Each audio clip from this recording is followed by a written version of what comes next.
সেই ভগবান অরহৎ তথাগত সম্যক সম্বুদ্ধকে বন্দনা জানাচ্ছি। দ্বিতীয়বারও অনুরূপভাবে সেই ভগবান অরহৎ তথাগত সম্যক সম্বুদ্ধকে বন্দনা জানাচ্ছি। তৃতীয়বারও অনুরূপভাবে সেই ভগবান অরহৎ তথাগত সম্যক সম্বুদ্ধকে বন্দনা জানাচ্ছি। পৃথিবীর সমস্ত মানব জাতির প্রতি মৈত্রী বিতরণ করছি। বর্তমান সারা পৃথিবীতে করোনা মহামারীতে আক্রান্ত হয়ে যারা কালগত হয়েছে এবং যারা বর্তমানে চিকিৎসাধীন অবস্থায় রয়েছে, আর যারা এই রোগের চিন্তায় যারা আতঙ্কিত, জাতি ধর্ম বর্ণ নির্বিশেষে আমি সবার স্বস্তি কামনা করছি, সবার উদ্দেশ্যে পুণ্যদান করছি, মৈত্রী বিতরণ করছি, সবাই যেন সুস্থ থাকে। আপনার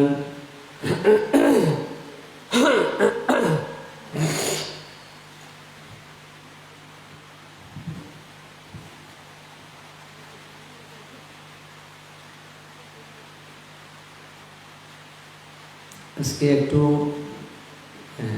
লাইভ প্রোগ্রাম শুরু করতে বিলম্ব হয়েছে, একটু গলার সমস্যা হচ্ছে আজকে, যার কারণে একটু বিলম্ব হয়ে গেল।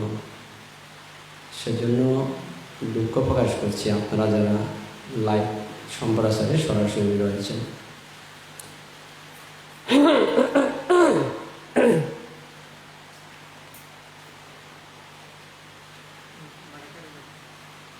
আমি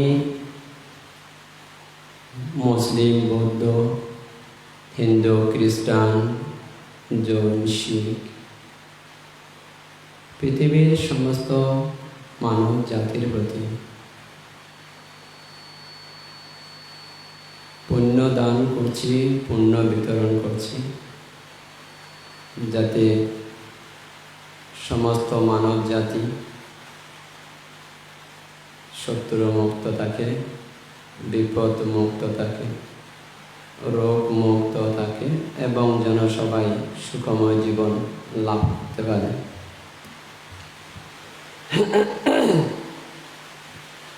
এই ছাড়াও অন্যান্য সমস্ত প্রাণী বুদ্ধ কথিত উপদেশ মতে 31 প্রকার লোকভূমি,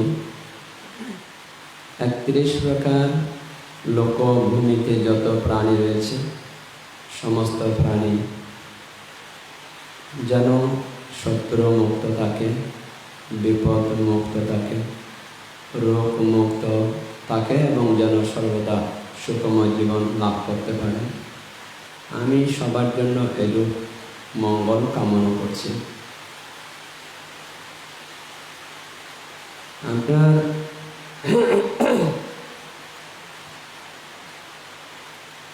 আজকে আমি যে বিষয়ে আপনাদের সাথে একটু আলোচনা করব, বর্তমান চলমান সমাজ ব্যবস্থা রাষ্ট্রীয় ব্যবস্থা এবং অন্যান্য যত রকম পদ্ধতি, ব্যবস্থা, প্রণালী রয়েছে, সমাজ, দেশ, জাতি, পরিবার উন্নতি এবং শ্রীবৃদ্ধির ক্ষেত্রে অনেক প্রকার ব্যবস্থা, পদ্ধতি চালু আছে।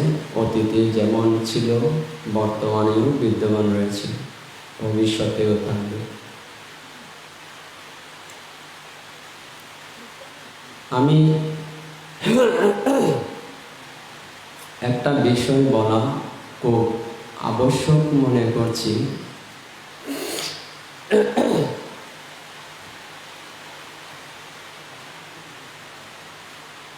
আজকে যারা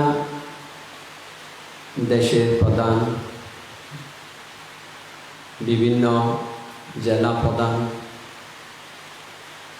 এবং থানা প্রধান, পরিবারের প্রধান কিংবা কোনো শিক্ষা প্রতিষ্ঠানের প্রধান অথবা কোনো সরকারি বেসরকারি কোনো অফিস আদালতের প্রধান, তারা সবাই কোনো না কোনো মায়ের গর্ভে ছিলেন। তো আমার আজকে বলার উদ্দেশ্য এটা, বর্তমান যা পরিস্থিতি, বর্তমান প্রেক্ষাপট, পরিস্থিতি এবং প্রেক্ষাপট এবং ব্যবস্থা বিবেচনা করলে দেখা যায়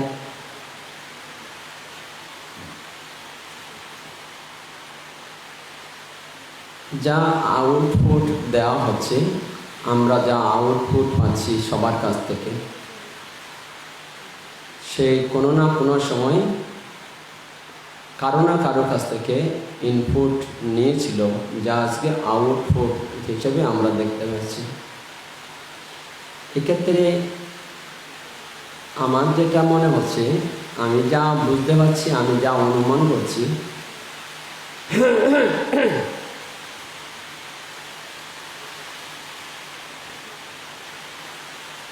সেটা কন্যা সন্তান হোক এবং পুত্র সন্তান হোক, মহিলা হোক কিংবা পুরুষ হোক,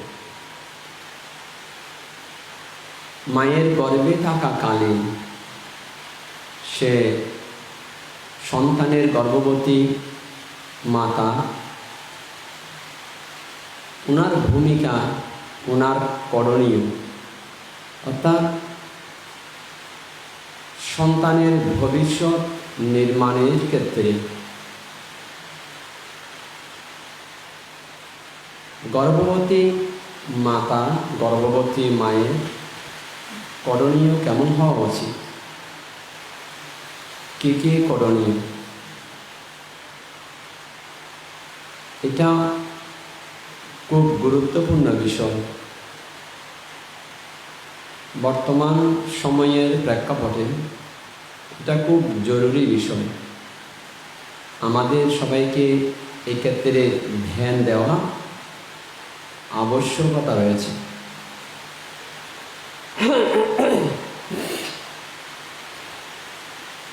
ধরুন,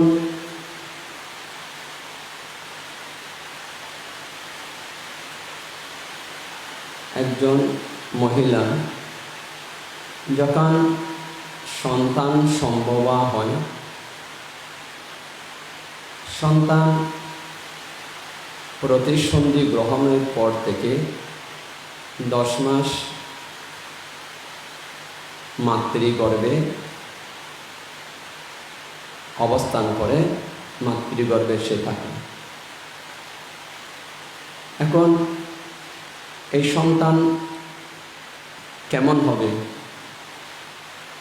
স্বভাব কেমন হবে, সন্তানের চরিত্র কেমন হবে, তার চিন্তা ভাবনা কেমন হবে, তার আদর্শ কীরকম হবে, তার লক্ষ্য কীরকম হবে, তার মানসিকতা কীরকম হবে, সেই কৃপণ হবে না দাতা হবে, সে বিজ্ঞানী হবে না মাস্টার হবে না ডাক্তার হবে, সে চোর হবে না ডাকাত হবে, সেই ঋষি হবে না অন্য কোনো উপায়ে সে জীবন নির্বাহ করবে, সে কি লেখক হবে না বিচারপতি হবে না উকিল হবে না ব্যবসায়ী হবে, সে জেলে হবে না কোনো অন্য উপায়ে জীবিকা নির্বাহের জন্য সে তৎপর থাকবে। সে কি ব্যক্তিগত স্বার্থ নিয়ে ব্যতিব্যস্ত থাকবে না বহুজনের কল্যাণের কথা ভেবে জীবন যাপন করবে। এই সমস্ত মূলত আমি এটা বলবো, এই সমস্ত অধিকাংশ নির্ভর করে এই সন্তান যেই মায়ের গর্ভে ছিল সেই মাতার কার্যের উপর। সেই মাতা কেমন কার্য করছে, কিরূপ লাইফ ডিল করছে, কিরূপ জীবন যাপন করছে, এই সন্তান তেমনভাবে সংস্কার চিত্তের মধ্যে রিসিভ করে ভবিষ্যতে দেশ জাতি সমাজকে পৃথিবীকে সেগুলো সে দেবে। অর্থাৎ মায়ের কাছ থেকে ইনপুট হিসেবে কী কী কালেকশন করে এসেছে, মা কী করেছিল, কেমন কার্য করেছিল সন্তান প্রতিসন্ধি গ্রহণের পর গর্ভে থাকা অবস্থায়, এটার উপর নির্ভর করছে আমরা আগামী দিন এই সন্তানের কাছ থেকে কী পাব, দেশ কী পাবে, জাতি কী পাবে, সমাজ কী লাভ করবে, তার ভাই বোন আত্মীয় স্বজন পাড়াবাসী সবাই কীরকম আচার ব্যবহার পাবে তা নির্ভর করছে মূলত এই সন্তান যে মায়ের গর্ভে ছিল সে মাতার কার্যের উপর, সে মাতার চিন্তা ভাবনার উপর, সে মাতার জীবন প্রণালীর উপর, সে মাতার মানসিকতার উপর নির্ভর করছে। হ্যাঁ, আপনারা বলতে পারেন যার মা, অনেকের প্রশ্ন আসতে পারে, তো বানতে আপনি যদি মাতার উপর এতটাই দায়িত্ববান অর্পণ করেন তাহলে সন্তানের আগের জন্মের কোনো হেতু, আগের জন্মের কোনো হেতু, সেগুলো কি কোনো গুরুত্ব নেই? নিশ্চয়ই গুরুত্ব আছে। সেগুলোর গুরুত্ব থাকলে হয়তো 20%, বাকিগুলো মায়ের কাছ থেকে নিচ্ছে, মা কেমন করছে। তো একজন গর্ভবতী মহিলা, গর্ভবতী মা তার গর্ভের সন্তানের মধ্যে এতটা সংস্কার দিতে পারে।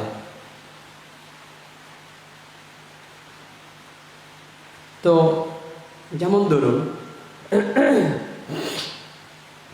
বর্তমান সময়ে যা আমরা দেখতে পাচ্ছি, আমি একদম বাস্তব জীবনে যা দেখতে পাচ্ছি, এখানে অনেক মহিলা, অনেক পুরুষ, অনেক সেবক সেবিকা, তারা যখন এখানে আসেন আপনার অনেকে দুধের শিশু সাথে নিয়ে আসে, কারো বয়স 1, কারো বয়স 2, কারো বয়স 3, কারো বয়স 2.5, 1.5 বছর, 4 বছর, 5 বছর, এরকম 6 বছর, এরকম ছোট ছোট শিশুদেরকে সাথে করে নিয়ে আসে দেখা যায়। তো সেখানে যা দেখতে পাচ্ছি, সন্তান হয়তো মা বাবারা বসে শীল গ্রহণ করছে, সন্তান কিন্তু শীল গ্রহণ করছে না। সন্তান হয়তো মায়ের চুল টানাটানি করছে, মায়ের কাপড় টানাটানি করছে, অথবা চেঁচামেচি, চিৎকার চেঁচামেচি করছে। তো এখানে মা কি করলো, মোবাইল একটা বের করে গেম দিল, কিন্তু সন্তান তৎক্ষণাৎ কান্না বন্ধ হয়ে গেল। এখান থেকে এটা অনুমান করা যায়, এটা আন্দাজ করা যায়, সন্তান যখন ধর্ম দেওয়া হচ্ছে সেই বিরক্ত বোধ করছে, কিন্তু যখন মোবাইল বের করে দিল, সেখানে কোনো নাচ গান দিল কিংবা কোনো গেম দিল, সন্তান, দুধের শিশু চুপচাপ বসে রয়েছে, অথচ সে ভাষাগুলো বুঝতে পারছে না। সেটা হিন্দি, সেটা ইংরেজি, সেটা বাংলা, কিন্তু এই দুধের শিশু সেগুলো উদ্ধার করতে অক্ষম। তথাপি সে মৌন হয়ে সেগুলো দেখছে, তার কান্না বন্ধ হয়ে গেল, নীরবে নিবৃত্তে সেগুলো দেখছিল। তার মানে এটা এখান থেকে এটা প্রমাণ করে 10 মাস 10 দিন গর্ভে থাকাকালীন মা কোনোদিন ধর্মের বই পড়েনি, ফলত সন্তানের মধ্যে ধর্ম সেভ করা নেই। মা কোনোদিন শিল গ্রহণ করেনি, কোনোদিন করেনি, আমি একদম সেটা বলবো না, কিন্তু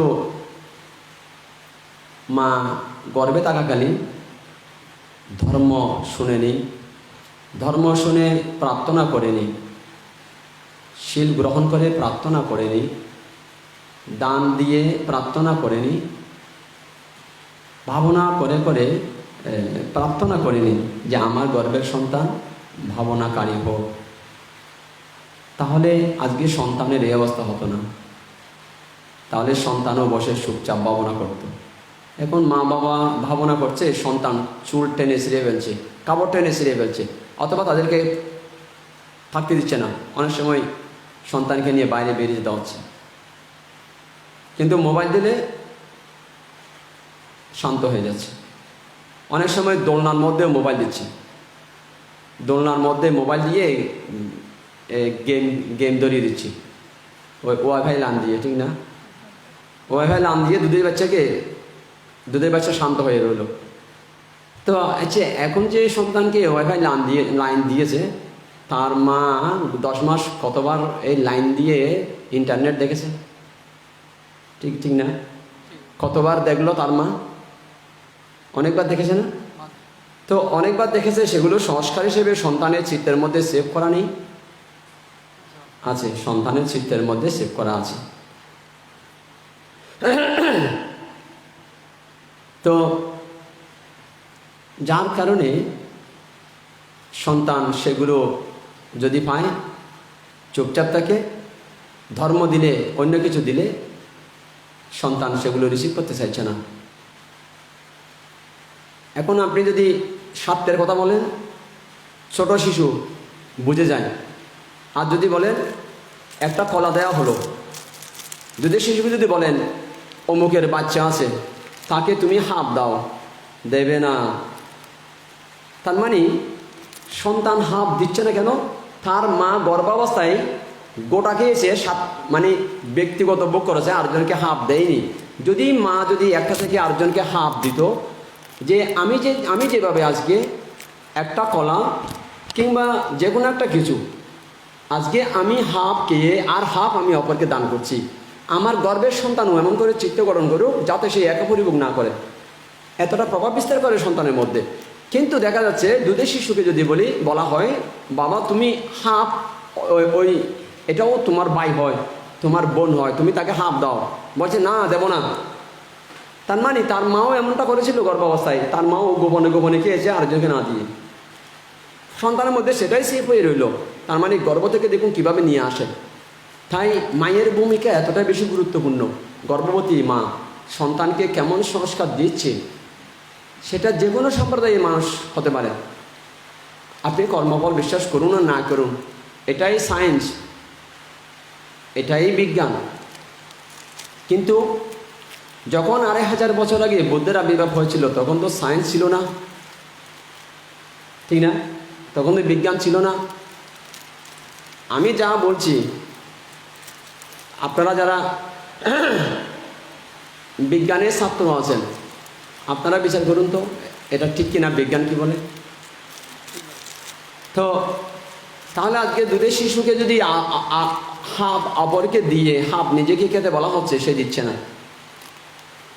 আর সন্তানকে যদি বলে ও খাচ্ছে, ওখান থেকে হাফ কেড়ে নাও, সন্তান কেড়ে নেবে। কেন? তার মাও এরকম করেছিল গর্ভাবস্থায়, তার মাও কেড়ে নিয়েছে। ফলে তো দেখুন মায়ের কৃত কর্ম সন্তানের মধ্যে কেমন করে প্রভাব বিস্তার করে। তাই গর্ভবতী মহিলা, গর্ভবতী মাতা তার এই 10 মাস ধরে কি কি কার্য করছে, সেই কার্যের ফল সন্তান ক্যারি করবে। সন্তান সেগুলো দেশকে দেবে, জাতিকে দেবে। আপনি যদি গর্ভাবস্থা যদি তার মা যদি রাত দিন কেবল নাচ নিয়ে ব্যস্ত, দেখবেন গর্ভ সন্তানকে বলতে হবে না নাচার জন্য, সে এমনি নাচবে। কেন? এগুলো তার মধ্যে সেভ হয়ে রয়েছে। গর্ভবতী মা যদি সারাদিন কেবল গান করে করে সময় অতিবাহিত করে, 10 মাস যদি এভাবেই এক মনে এক ধ্যানে গান করে, দেখবেন গর্ভের সন্তানও এমনি গুনগুন করে গান করবে। কেন? মা যা করছে সেগুলো গর্ভের সন্তান শুনছে এবং গর্ভের সন্তান সেগুলো রিসিভ করছে। তো এভাবে মা যদি গর্ভাবস্থায় যদি কোনো জ্ঞানী মানুষের জীবনী যদি অধ্যয়ন করে, দেখবেন গর্ভের সন্তানও জন্মের পর সেইও জ্ঞানী মানুষের জীবনে যদি পায়, সেইও পড়ার জন্য চেষ্টা করবে। কেন? তার মধ্যে সেগুলো সেভ করা আছে। কোনো গর্ভবতী মহিলা যদি কেবল সৎ চিন্তা ভাবনা করে করে জীবন অতিবাহিত করে, গর্ভ রক্ষা করে, তার সন্তানও এমন করে সৎ চিন্তা করে করেই সেইও জীবন অতিবাহিত করবে। তো গর্ভবতী মহিলা যদি খুব কৃপণ স্বভাবের হয়, তার সন্তানও কৃপণ স্বভাবের হবে। গর্ভবতী মহিলা যদি খুব দাতা হয়, তার সন্তানও খুব দাতা হবে। গর্ভবতী মহিলা যদি ভোগী হয়, তার সন্তানও ভোগী হবে। এতটা প্রভাব বিস্তার করে মাতার কার্য সন্তানের মধ্যে। তো গর্ভবতী মহিলা যদি কেমন দেখুন এই ডিসকভারি নিয়ে গবেষণা করে, তার সন্তানও জন্মের পর সেইও ডিসকভারি নিয়ে চিন্তা ভাবনা করবে। সংস্কার গর্ভবতী মায়ের কার্য চিন্তা ভাবনা এতটা প্রভাব বিস্তার করে গর্ভের সন্তানের মধ্যে। তো আপনার গর্ভবতী মহিলা, গর্ভবতী মা যদি বিজ্ঞান নিয়ে ভাবে, সন্তানও বিজ্ঞান নিয়ে ভাবে। তো গর্ভবতী মহিলা যদি কেবল সাধনা ভাবনা করে করে গর্ভ রক্ষা করে, তার সন্তানও সাধনা ভাবনা করে করে জীবন অতিবাহিত করবে। এতটা প্রভাব বিস্তার করবে গর্ভের সন্তানের মধ্যে। তো গর্ভবতী মহিলা যদি পরোপকার করে করে জীবন অতিবাহিত করে এবং প্রার্থনা করে, আমার সন্তান এভাবে পরের উপকার করার জন্য চিত্ত গঠন করে করেই বড় হোক।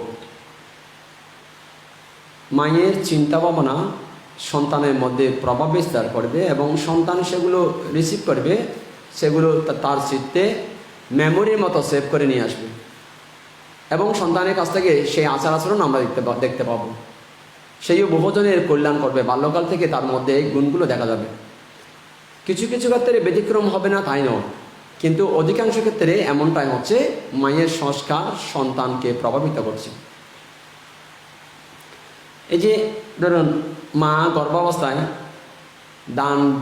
দানশীল ভাবনা, ধর্মশ্রবণ এগুলো করে করে যদি প্রার্থনা করত, আমি যেভাবে ভাবনা করছি আমার গর্ভের সন্তান এভাবে ভাবনা করার জন্য চিত্ত গঠন করে করেই বড় হোক, দেখবেন আপনি যদি ভাবনা করতে বসেন, আপনার এমন চিন্তার ফসল সেই ভাবনা না বুঝলেইও সে চোখ বন্ধ করে বসে থাকবে। কেন?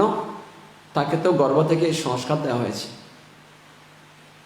আপনি যদি গরিব দুঃখী মানুষকে দান দিয়ে প্রার্থনা করেন, আমি যেভাবে গরিব দুঃখী মানুষকে দান দিচ্ছি আমার গর্ভের সন্তানও কোনো অভাবী মানুষ, কোনো গরিব দুঃখী মানুষ দেখলে তাদের দান না দিয়ে যেন ভাত না খায়, এমন চিত্ত গঠন করে করে আমার গর্ভের সন্তান বড় হোক। দেখবেন এ সন্তান শিশু হতে পারে, সে অপরকে দান না দিয়ে আহার গ্রহণ করবে না। তো গর্ভবতী মহিলা যদি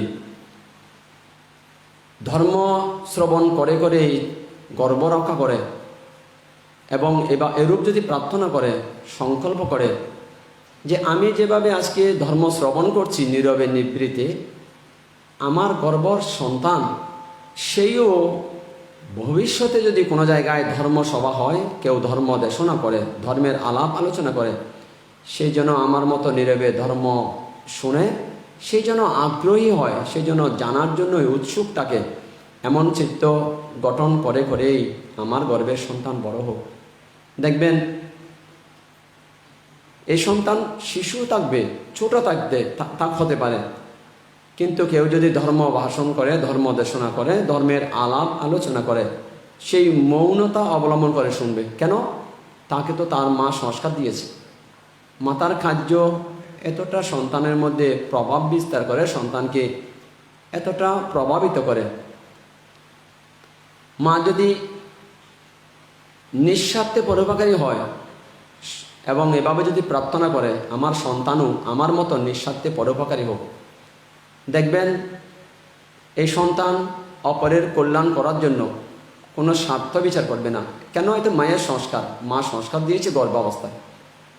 আর মা যদি কারো উপকার করার পেছনে স্বার্থ অন্বেষণ করে, স্বার্থ ব্যতীত যদি মা অগ্রসর না হয়, সেগুলো সন্তান রিসিভ করবে।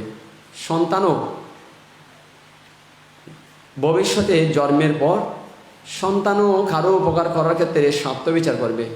দেখুন মায়ের সংস্কার কতটা প্রভাব বিস্তার করছে সন্তানের মধ্যে, সেইও স্বার্থ বিচার করবে। তাই গর্ভবতী মা যারা রয়েছেন, গর্ভবতী মহিলা, আমি বিশেষ করে আপনাদের উদ্দেশ্যে এবং যারা অভিভাবক শ্রেণী রয়েছেন, ভবিষ্যতে দেশ গঠনের জন্য, ভবিষ্যতে সমাজ নির্মাণের জন্য, ভবিষ্যতে সুন্দর রাষ্ট্র, সুন্দর পৃথিবী গঠনের জন্য গর্ভবতী মহিলা এদিক দিয়ে যদি সজাগ না হয়, তাহলে আমি এটা বলবো সমস্ত প্রচেষ্টা বিফলে যাবে, তথাপি শান্তি আসবে না, তথাপি সুখ আসবে না। যত প্রকার প্রচেষ্টা করা হোক না কেন সব বিফলে যাবে। কোনো প্রচেষ্টা সফলকাম হতে পারে না, হবে না, এ সম্ভব নয়। যদি গর্ভবতী মহিলা যদি সজাগ সচেতন না হয় 10 মাস সময়ের মধ্যে, তো হয়তো লক্ষ লক্ষ কোটি কোটি ডলার টাকা খরচা করে হয়তো শান্তি সম্মেলন করা যাবে, কিন্তু শান্তি আসবে না, হতে পারে না। এই এত ডলার এত টাকা খরচা না করা সত্ত্বেও শান্তি আমরা ফিরে পাবো, আমরা দেখতে পাবো। পৃথিবীর মানুষ শান্তিতে থাকতে পারবে যদি গর্ভবতী মহিলা শান্তিপূর্ণ জীবন যাপন করে, বহুজনের কল্যাণের কথা ভেবে গর্ভ রক্ষা করে। যে আমি যেভাবে বহুজনের কল্যাণের কথা, সুখের কথা চিন্তা করছি, আমি যেভাবে নিজেই শান্তিতে থাকবো, অপরকে আমি শান্তিতে থাকতে সাহায্য করব। আমি নিজেই সুখে থাকবো, অপরকে সুখে থাকতে সাহায্য করব। আমার গর্ভের সন্তান এমন চিত্ত গঠন করে করে বড় হোক। দেখবেন তাহলে গর্ভের সন্তানও জন্মের পর সেইও চিন্তা করবে আমিও সুখে থাকব, অপরকে সুখে থাকতে আমি সাহায্য করব। আমি ভালো থাকব, অপরকে ভালো থাকার জন্য আমি সাহায্য করব। দেখেছেন কতটা গর্ভবতী মা, তার চিন্তা ভাবনা কতটা প্রভাব বিস্তার করছে সন্তানের মধ্যে, কতটা প্রভাবিত করছে সন্তানকে। কারণ মা যা চিন্তা ভাবনা করছে সেগুলো সন্তান সব রিসিভ করছে গর্ভের অবস্থায়। যেহেতু মায়ের সমস্ত চিন্তা ভাবনার ফসল এটা, মায়ের শরীরের একজন মা যদি রোগা হয়, সন্তান কি খুব বলবান শক্তিশালী হবে? মা যদি দুর্বল হয়, সন্তানও এমন হবে। কারণ সন্তানের সমস্ত দেহ থেকে, মায়ের সমস্ত দেহ থেকে খাদ্যরস যেমন শুষে নিচ্ছে, তাই চিন্তা ভাবনা নেবে। তাই মায়ের চিন্তা সন্তানকে প্রভাবিত করবে। মায়ের যেমন শারীরিক অবস্থা সন্তানের মধ্যে তেমন প্রভাব বিস্তার করবে। এ কারণে মা যদি হৃষ্টপুষ্ট বলিষ্ঠ হয়, সন্তানও হৃষ্টপুষ্ট বলিষ্ঠ হবে। মা যদি দুর্বল হয় সন্তানও দুর্বল হবে, ঠিক না? তো এবার মায়ের চিন্তা যদি স্বচ্ছ না থাকে, সন্তানের স্বচ্ছ চিন্তা ভাবনা হতে পারে না। তাই মাতা পিতা যদি, দেখুন মাতা পিতা, এবার আমি পিতার ভূমিকা একদম নেই সেটা বলবো না, তবে মায়ের ভূমিকা বেশি। অনেক সময় মাতা পিতার মধ্যে যদি সদ্ভাবের আন্তরিকতার অভাব থাকে, তাদের সন্তান কিন্তু স্বাভাবিক জন্মগ্রহণ করে না। তাদের সন্তানও এগুলো মানসিকভাবে সেইও ভোগ করবে। কেন? তার মাতা পিতা উভয়ের মধ্যে সদ্ভাবের অভাব ছিল, আন্তরিকতার অভাব ছিল, ভালোবাসার অভাব ছিল।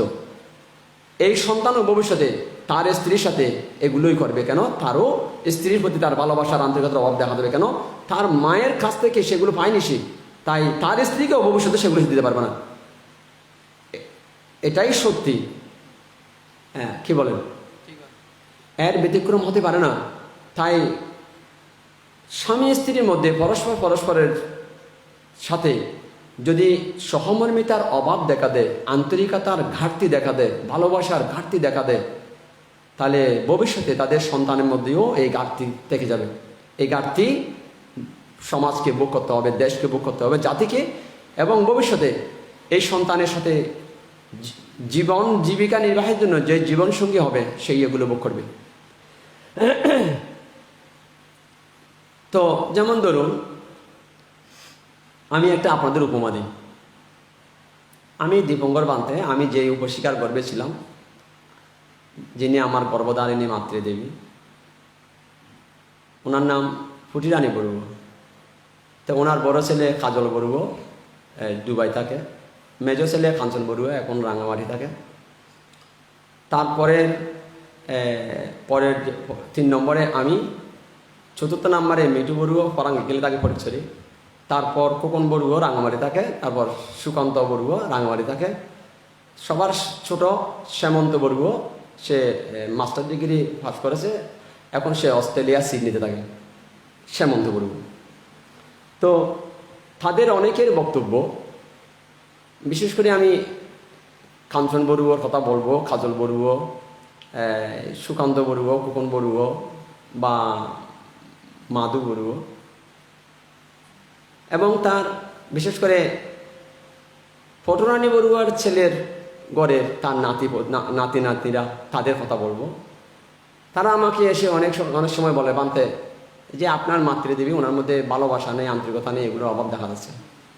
তা আমাকে প্রায় সময় আলাপ প্রসঙ্গে তারা আমাকে বলে যে আমাদের প্রতি আন্তরিকতা নেই, ভালোবাসা নেই, এগুলো অভাব দেখা দিচ্ছে। তা আমি ওনাদের বললাম, আপনারা এগুলো কিছু মনে করবেন না, ওনার কোনো দোষ নেই। তা আমাকেও প্রশ্ন করে, আপনার দোষ নেই মানে আপনার মা বলে কি আপনি পক্ষ নিচ্ছেন? আমি পক্ষ নিচ্ছি না। আমি ফুটিরানী বড়ুয়ার গর্ভে আমি ছিলাম, তাই বলে আমি ওনার পক্ষ অবলম্বন আমি করছি না। তো আমি ওনাদের বললাম, আপনারা ওনার প্রতি কোনো রাগ করবেন না, ওনাকে খারাপ দৃষ্টিভঙ্গি থেকেও দেখবেন না, ওনাকে দোষারোপ করবেন না। তো বলছে, আমাদের প্রতি ওনার ভালোবাসা, আন্তরিকতা, সেগুলো অভাব দেখতে পাচ্ছি কেন? তো অভাব দেখতে পাচ্ছি এই কারণে আমি ওনাদের বললাম,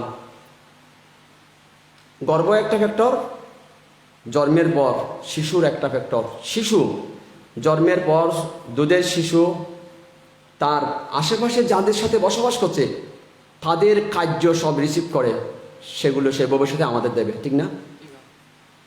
তাহলে গর্ভ একটা ফ্যাক্টর। জন্মের পর ছোট শিশু যাদের সাথে রয়েছে তারা কীরকম, তারা যদি লোভী হয় সেই লোভী হবে, তারা যদি কৃপণ হয় সেই কৃপণ হবে, তারা যদি আন্তরিকতা সম্পন্ন হয়, ভালোবাসা সম্পন্ন হয়, সে ভালোবাসা সম্পন্ন হবে, তারা যদি কেড়ে খাওয়ার মানুষ হয় সেইও কেড়ে খাবে। কেন? সংস্কার লাভ করেছে বাল্যকাল থেকে। এটার ব্যতিক্রম হতে পারে না, এটা এরকমই হবে। তো আপনার আচ্ছা, এটা আমি আপনাদের একটা জাস্ট উপমা দিচ্ছি। গর্ভ একটা, জন্মের পর শিশু যেই পরিবেশে বড় হয়েছে সেখান থেকে কি নিচ্ছি, এটা একটা ফ্যাক্টর। বড় হওয়ার পর আমরা সেগুলি পাবো। তো আমি এবার আপনাদের ফুটিরানী বড়ুয়ারটা বলি, এটা কীরকম। ফুটিরানী বড়ুয়া আমাকেও বাল্যকালে যা বলেছে, আমরা যা শুনেছি, উনি যখন ওনার নাকি খুব ছোটকালে একদম শিশু অবস্থা, ওনার মায়ের কথা নাকি ওনার মনে নেই, ওনার মায়ের কথা ওনার মনে নেই, মায়ের চেহারা কীরকম নাকি সেটাও মনে নেই, ওই অবস্থায় মা মারা গেছে। তার মানে আদর স্নেহ ভালোবাসা কাকে বলে উনি অজ্ঞাত, এগুলোর সাথে ওনার পরিচয় নেই, সেগুলো পায়নি সে। এবং আমাকে অনেক সময় আমি গৃহ অবস্থায় আমাদেরকে যা বলেছে,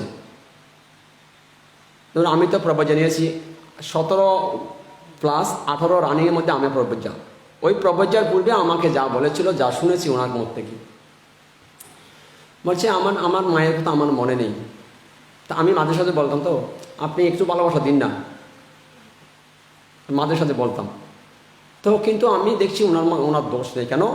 আমি ওনার বাল্যকাল বিচার করছি। বাল্যকাল বিচার করছি কীরকম, তো উনি বলতেন মা যখন মারা যায় বাবা দ্বিতীয় বিয়ে করে, উনি যা বললেন। তো ওই দুধের শিশু হয়তো একটা তরকারি ভালো হয়নি, খেতে ইচ্ছা করছে না, ওনার স্টেপ মাদার থালা নাকি ছুঁড়ে ফেলে দিত, খালে না খালে না। এই যে বাল্যকাল থেকে যা রিসিভ করেছে এখন উনি তা দিচ্ছে। এখন দুধের শিশু যদি খেতে না চায়, খেলে না খেলে না ফেলে দিচ্ছে তা না। তার মানে উনি বাল্যকাল থেকে সেটাই সেভ করে রেখেছিল, সেটা পেয়েছে। উনি বাল্যকাল যদি আদর স্নেহ ভালোবাসা পেতেন আজকে উনিও অপরকে দিতেন। তো ওনার তো দোষ নেই, উনি পায়নি বাল্যকাল থেকে। তো এরকম অনেক কথাই উনি বলেছেন। তো ধরুন রাত্রে হয়তো শুতে গেছে, সেখানে হয়তো মশারি নেই, মশা কামড়াচ্ছে, হয়তো ওনার স্টেপ মাদারকে বলেছে মশারি দরকার, বলছে থাক এর মধ্যে থাকতে পারলে থাক, না থাকলে মরে যান। তো এখন ওনার মধ্যে সেগুলো সেভ হয়ে রয়েছে। এখন হয়তো এমন হতে পারে আরেকজন বলেছে আমার একটা মশারি দরকার, ওনার মধ্যে সেভ করা যেটা আছে সেটা ডেলিভারি দিচ্ছে, বলছে থাক না, মশাকে তো কি খেয়ে ফেলবে। এই যে পরিস্থিতি, যদি বাল্যকালে উনিই পেতেন না, একটা মশারি দেওয়ার যদি কেউ থাকতো তাহলে আজকে উনি আরেকজনকে একটা দিতেন। তো এই জন্য শিশু কার সাথে দেখা করছে, কাদের সাথে বসবাস করছে, তারা কীরকম আচরণ করছে, সেগুলো সে সেভ করে নেবে, পরবর্তী সময় সেগুলো দেয় জাতি সমাজকে দেবে।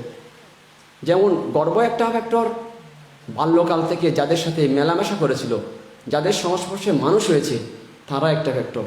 তাই মাতা পিতাকে দেখা উচিত আমার দুধের শিশু কার সাথে মেলামেশা করছে, তারা কেমন, তেমন সংস্কার এই সন্তান লাভ করবে। এ কারণে অনেক সময় ধরুন মাতা পিতা অফিসে যায়, সন্তানদেরকে কাজের মেয়ের সাথে রেখে যায় বাড়িতে। কাজের মেয়ের সাথে আর কি শিখবে, কাজের মেয়ে যেমন তেমন শিখাচ্ছে। তাই বড় লোকের ছেলেরাও এখন আদব কায়দা, ভদ্রতা, নম্রতা, শিষ্টাচার জানে না এখন। কেন? কাজের মেয়ে রক্ষণাবেক্ষণ করেছে, মাতা পিতা অফিস ছিল। তাই অধিকাংশ ধনী পরিবারের ছেলেরা ভদ্রতা, নম্রতা, আদব কায়দা, শিষ্টাচার, আন্তরিকতার সাথে পরিচয় নেই। কেন? একজন কাজের মেয়ে এগুলো তো জানেই না। কাজের মেয়ে কেবল চিনে বেতন, আর প্রভু না থাকলে হাঁড়ি থেকে মাছ মাংস, ঠিক না? ওই কাজের মেয়ে কি করেছে? প্রভু না থাকলে কি করেছে? ঠিক না? আমার প্রভু আসলে যদি আমাকে জোর দেয়, মাছটা ওনারা খেয়ে নেয়। তাই বাবুদের অবর্তমানে ওখান থেকে খেয়ে নিয়েছে। তাই এই সংস্কার তাদের বাড়ির ছেলেরা দেখেছে কাজের মেয়ের কাছ থেকে। তাই এই বড় লোকের ছেলেরাও কেড়ে খেতে শিখেছে। কারণ অধিকাংশ সময় বাড়ির ওই চাকরানির সাথে রয়েছে। মাতা পিতা অফিস থেকে এসে বাদ দুটোকে বিশ্রামে চলে গেছে, সন্তানদের দেখার সুযোগ পায়নি আর। কাজে সন্তান ভালো কিছু রিসিভ করতে পারেনি, কাজের মেয়ের কাছ থেকে আর কি রিসিভ করবে, ঠিক না? এবার মা বাবা হয়তো খাওয়াতে পারেনি, কাজের মেয়ে খাওয়াচ্ছে। মা হলে হয়তো ছেলেকে আদর করে খাওয়াতো, কাজের মেয়ে বলছে কে লেখা নাই, থাপ দিয়ে মেরে দিচ্ছে। কাজের মেয়ে কে লেখা না খেলে নেই, এটা তো তার গর্বের সন্তান নয়, তার মা তো অবশ্যই। তার মা হয় সন্তানকে সান্ত্বনা দিয়ে খাওয়াতো, কিন্তু কাজের মেয়ে কে লেখা না খেলে নেই। সন্তান সেগুলো বাল্যকাল থেকে রিসিভ করেছে। তাই বড় হওয়ার পর আরেকজনকে বলেছে কে লেখা না খেলে নেই। তো এই যে পরিস্থিতিগুলো দেখুন। তো এই জন্যই আমি আপনাদের এটা বলতে চাইছি, গর্ভ যেমন একটা ফ্যাক্টর, গর্ভবতী মা এবং জন্মের পর সন্তান কার সাথে মানুষ হচ্ছে, কে খাওয়াচ্ছে, কে স্নান করাচ্ছে, কে কাপড় পরিধান করিয়ে দিচ্ছে, কে সেবা যত্ন করছে, সেই কোন ধরনের কোন মানসিকতা, আপনার সন্তান তেমন করে ভবিষ্যতে দেশ জাতি সমাজকে সেইও দেবে তেমন করে। এর ব্যতিক্রম হতে পারে না। তো এ কারণে গর্ভবতী মহিলা গর্ভাবস্থায় এবং জন্মের পর শিশু কাদের সাথে মেলামেশা করে, কাদের সাথে চলাফেরা করে, তেমন করে সন্তান বড় হবে, তেমন করে চিত্ত গঠন করবে, সেভাবে দেশ, জাতি, সমাজ, পরিবার সবাই সেভাবেই লাভ করবে তার কাছ থেকে। এর নয় বেশ নয় কম। তো যার কারণে আপনার গর্ভবতী মহিলাকে এবং অভিভাবককে গর্ভাবস্থায় আপনারা গর্ভবতী মহিলাকে দিয়ে ধর্মের কাজ করান। গর্ভবতী মহিলারা আপনারা ধর্মের কাজ করুন, প্রার্থনা করুন আমার ছেলে ধর্মময় হোক। জ্ঞানী গুণীদের বই স্টাডি করুন, জ্ঞানীদের জীবনী পড়ুন। আমার ছেলে যাতে ভবিষ্যতে আমার গর্ভের সন্তান জ্ঞানীদের যাতে এভাবে জীবনী স্টাডি করে, তারাও যাতে জ্ঞানী হতে পারে এবং উন্নত চিন্তা করুন। এই সারাদিন নাটক দেখে, সিনেমা দেখে, ফেসবুক দেখে 10 মাস খাটাবেন, তাই সন্তানও নাটক, সিনেমা, ফেসবুক ছাড়া আর কিছু চিনবে না, ঠিক না? নাটক, সিনেমা, ফেসবুক ছাড়া আর কিছু চিনবে না। ফেসবুক দিলে দেখবে, ধর্ম বই দিলে বলছে, মা বাবাকে বলছে তোমরা পড়ো, কারণ ও তো গর্ভাবস্থায় মা তো কোনো ধর্ম বই পড়েনি, সন্তানের মধ্যে সেন নেই, সারাদিন এই মোবাইল কেটে কেটে গর্ভ রক্ষা করেছে, তাই সন্তানও এখন মোবাইল দেখলে খুশি হয়, ধর্ম বই দেখলে ঠেলে ফেলে দেয়। তো এই কারণে গর্ভবতী মহিলা এবং পরিবারের যারা অভিভাবক, সন্তানকে আপনারা এখন ধর্ম দিচ্ছেন না। এখন নাটক, সিনেমা, গান, বাজনা এগুলো দেখে দেখে গর্ভবতী মহিলা 10 মাস পার করে দিচ্ছে এবং বাল্যকালে সন্তানকে সৎ গ্রন্থ পাঠ, সৎ জ্ঞানী মানুষের সংস্পর্শে নেওয়া সেগুলো নেই। বাল্যকালেও একটা মোবাইল গেম ধরিয়ে দেওয়া হচ্ছে, মোবাইল দেওয়া হচ্ছে। তো সন্তান বড় হলে কি করে আপনাদের দেখবে, কি করে আপনাদের সাথে ধর্মময় ব্যবহার করবে, কি করে এই দেশের সাথে, মানুষের সাথে ভালো ব্যবহার করবে, কি করে তার কাছ থেকে ভালো ফলাফল আপনারা আশা করতে পারেন? কারণ তাকে তো কিছু দেওয়া হয়নি। তাকে যা দিয়েছেন কেবল স্বার্থ দিয়েছেন, ব্যক্তিগত স্বার্থ। জীবনের জন্য কোনো বিদ্যা দেওয়া হয়নি, কেবল জীবিকার জন্য বিদ্যা দেওয়া হয়েছে। কি করে জীবিকা নির্বাহ করতে হবে। তো জীবিকা নির্বাহ করার জন্যই তো বেশি কিছু লাগে না, মাটি কেটেও, গাছ কেটেও, বাঁশ কেটেও খেতে পারে। তো না এসিতে বসে জীবিকা নির্বাহ করবে, কিন্তু দেশ কী পাবে, সমাজ কী পাবে, দেশের মানুষ কী লাভ করবে? অবজ্ঞা, ঘৃণা, অত্যাচার, অনাচার, জোর জুলুম সেগুলোই লাভ করবে, এর অতিরিক্ত কিছু লাভ করতে পারবে না। কারণ তাকে তো সংস্কার দেওয়া হয়নি, ভদ্রতা, নম্রতা, শিষ্টাচার, সভ্যতা, ন্যায়নিষ্ঠতা, আন্তরিকতা, ভালোবাসা সেগুলো তাকে দেওয়া হয়নি। তো এ কারণে গর্ভের সন্তান এবং জন্মের পর তার শিশুকাল খুব গুরুত্ব সহকারে সুরক্ষা যদি না করা হয়, ভবিষ্যতে ভাববেন এই এক একটা শিক্ষিত সন্তান দেশের জন্য এক একটা ডিনামাইট হিসেবে তৈরি হবে। সন্তান হবে না, এক একজন দেশের জন্য ডিনামাইট হবে, পারমাণবিক বোমার মতো। তাহলে দেশ কিছু লাভ করতে পারবে না। এই কারণে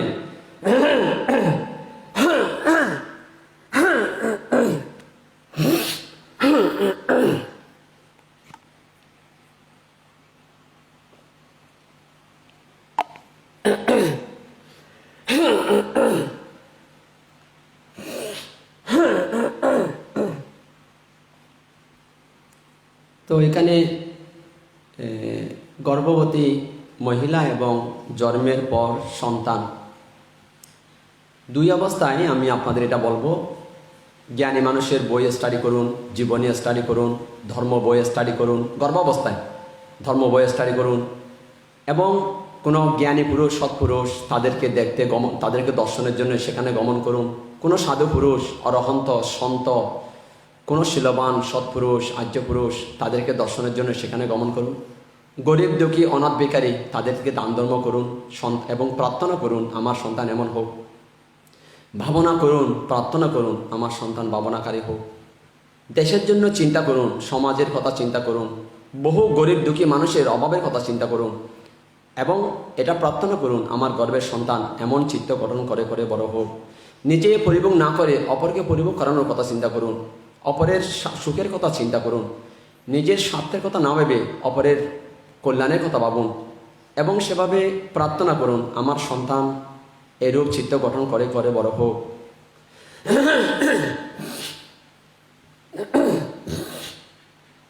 আপনি যেমন যেমন করে চিন্তা ভাবনা করবেন, গর্ভের সন্তান তেমন করেই মানুষ হবে। যেমন গর্ভবতী মহিলা দিনরাত এই টেকনিক্যাল কাজ করছে, টেকনিক্যাল কাজ করে করে প্রার্থনা করছে, আমার সন্তান এরকম টেকনিক্যাল কাজ করার জন্য চিত্ত গঠন করে করে বড় হোক। দেখুন আপনার সন্তান দেখবেন একদিন রেডিও ঠিক করছে, টেলিভিশন ঠিক করছে, অমুক ঠিক করছে। কেন? সে তো গর্ভ থেকেই লাভ করেছে। সংস্কার, গর্ভের সংস্কার এতটা প্রভাবিত করে, গর্ভবতী মায়ের কর্মধারা, চিন্তাধারা, চিন্তা চেতনা, মানসিকতা এতটা প্রভাব বিস্তার করে গর্ভের সন্তানের মধ্যে। তাই গর্ভবতী মা, আপনারা বধূর ভবিষ্যৎ, সন্তানের ভবিষ্যৎ নির্মাণের জন্য আপনাদের যে করণীয়, সে করণীয় যদি আপনারা সম্পাদন না করেন, করণীয় কর্তব্য যদি আপনারা না করেন, ভবিষ্যতে সন্তানের কাছ থেকে তেমন কিছু আশা করতে পারবেন না। হয়তো এমন হবে গাড়ি বাড়ি সব থাকবে, সুখ থাকবে না, যেটা খুব দরকার। বিল্ডিং থাকবে, গাড়ি বাড়ি থাকবে, সুখ না থাকলে সেটা তো নরক বলে মনে হবে। কিন্তু গাছতলায় থাকলে যদি সুখ থাকে, সেটা তো স্বর্গ বলে মনে হবে। তো সন্তানকে যদি এখন ভদ্রতা, নম্রতা, বিনম্রতা, আন্তরিকতা, ভালোবাসা, গরিব দুঃখীর প্রতি এই শিক্ষাগুলো যদি না দিতে পারেন, তাহলে হয়তো আপনাদের একদিন এমন হতে হবে, এই বিল্ডিং পরিত্যাগ করে, সন্তান পরিত্যাগ করে, যেই সন্তানের জন্য এত চিন্তা ভাবনা, এত স্বপ্ন দেখছেন, এত পঞ্চবার্ষিকী পরিকল্পনা করছেন, সেই সন্তান হয়তো আপনাদেরকে তার গাড়ি করে আপনাকে বৃদ্ধাশ্রমে দিয়ে আসবে। এটাই হয়তো আপনাদের শেষ পুরস্কার হবে। তো এই কারণে, কারণ আমি বৃদ্ধাশ্রমে দেখেছি, সেখানে গরিব মানুষের মা বাবা খুব কম আছে। বৃদ্ধাশ্রমে যারা রয়েছে খুব শিক্ষিত মানুষ এবং ধনী মানুষের মা বাবারা। তার মানে কেন এমনটা হচ্ছে? তার মানে তারা সন্তানকে সংস্কার দেয়নি। আর গরিব মানুষেরা, অধিকাংশ গরিব মানুষ জন্ম করছে, তাই তাদের ছেলে মেয়েকে বিহারে যাও এমন বলতে হয় না, বন্দনা করো বলতে হয় না। কেন? তার মা বাবারা করেছে, সংস্কার রয়েছে তার মধ্যে। শিক্ষিত মানুষ আর ধনী মানুষ, কোথায় বন্দনা, কোথায় ভাবনা, কোথায় ধর্ম? কেবল নাচ, গান, বাদ্যযন্ত্র এগুলো দেখে দেখেই সন্তান মায়ের কাছ থেকে এগুলো শিখেছে। তাই এখন গরিব দুঃখী মানুষ হলে অবজ্ঞা করছেন, ধনী মানুষ হলে সম্মান করছেন। সন্তানও এমন সংস্কার লাভ করেছে, তাই সন্তানও গরিব হলে অবজ্ঞা করে, ধনী হলে তার সাথে হাত মিলায়। তো হয়তো এই সন্তানকে সংস্কার না দেওয়ার কারণে, ভদ্রতা, নম্রতা, বিনম্রতা, শিষ্টতা, সভ্যতা, ধর্মজ্ঞান সেগুলো না দেওয়ার কারণে হয়তো আপনাদেরকে এই সন্তান লাস্ট, আপনারা হয়তো যেই বাড়ি নির্মাণ করেছেন, সেই বাড়িতে সুখে বিশ্রাম করতে পারবেন না, সেই বাড়িতে সুখে নিদ্রা যেতে পারবেন না, সেই বাড়িতে শেষ নিঃশ্বাস ত্যাগ করতে পারবেন না। হয়তো আপনাদের নিদ্রা যেতে হবে বৃদ্ধাশ্রমে, আপনাদের হয়তো বিশ্রাম হতে হবে বৃদ্ধাশ্রমে, হয়তো শেষ নিঃশ্বাস ত্যাগ করতে হবে হয়তো বৃদ্ধাশ্রমে।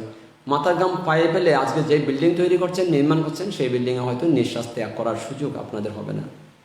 এ কারণে আমি আপনাদের বলছি, গর্ভবতী মা এবং পরিবারের সবাইকে সন্তানকে গর্ভাবস্থায় ধর্ম সংস্কার দিন, কর্তব্য সংস্কার দিন, দেশের প্রতি, জাতির প্রতি, সমাজের প্রতি দায়বদ্ধতা শিক্ষা দিন।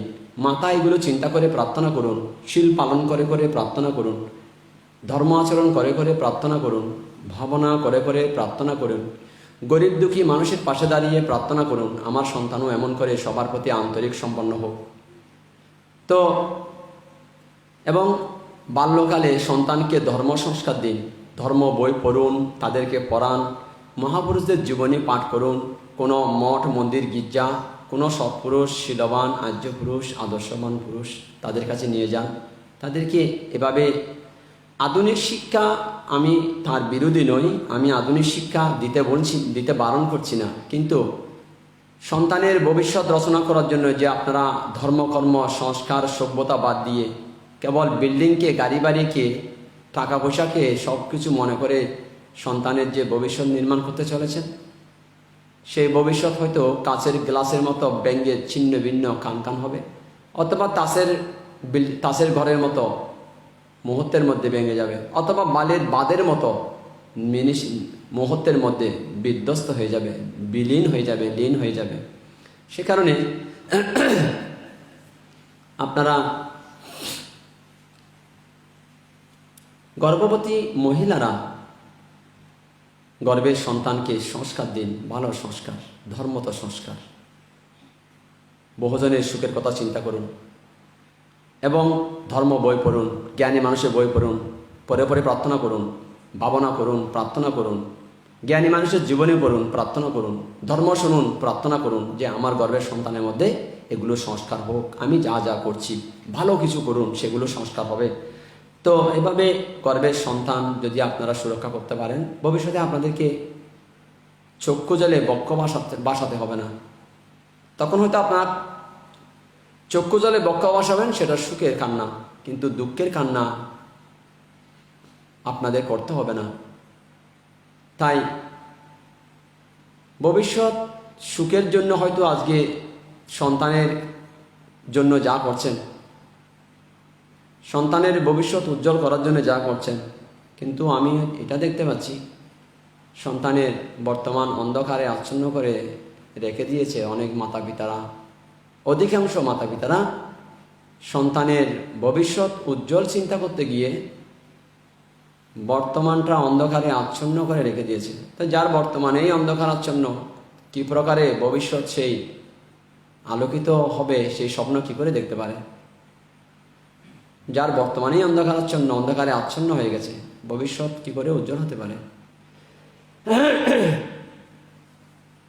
তো এই কারণে সন্তানদেরকে আপনারা এভাবেই সংস্কার দিন, এতে ভবিষ্যতে আপনারা শান্তিতে সুখে থাকতে পারবেন। তো এখানে চট্টগ্রাম মহানগরের প্রধান দায়ক ব্যবসায়ী শ্রী অনব বড়ুয়া একটা প্রশ্ন করেছেন। ওনার প্রশ্ন আছে, শুভ আষাঢ়ী পূর্ণিমায় ত্রৈমাসিক বর্ষাবাস শুরু হয়েছে।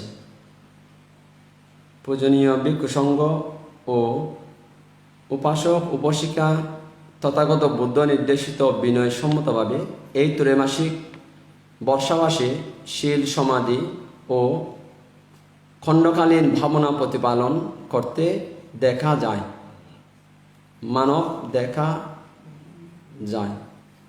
মানব সমাজে শিশু হতে যুবক যুবতী ও বয়োবৃদ্ধরা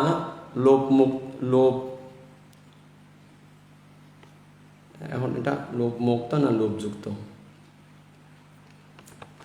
আচ্ছা, এটা মুক্ত না যুক্ত ঠিক বুঝতে পারছি না। লোভ এখন লোভযুক্ত না লোভমুক্ত? দেশমুক্ত, মোহমুক্ত না হিংসামুক্ত? এটা ঠিক বুঝতে পারছি না। এই বয়োবৃদ্ধরা উনি বলতে চাইছেন, আপনারা এটা কি আপনি কি লিখেছেন, যুক্ত না মুক্ত? এটা কে লিখেছে? এটা যুক্ত না মুক্ত?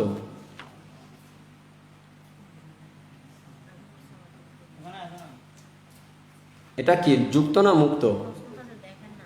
লোভ মুক্ত না লোভ যুক্ত? আপনারা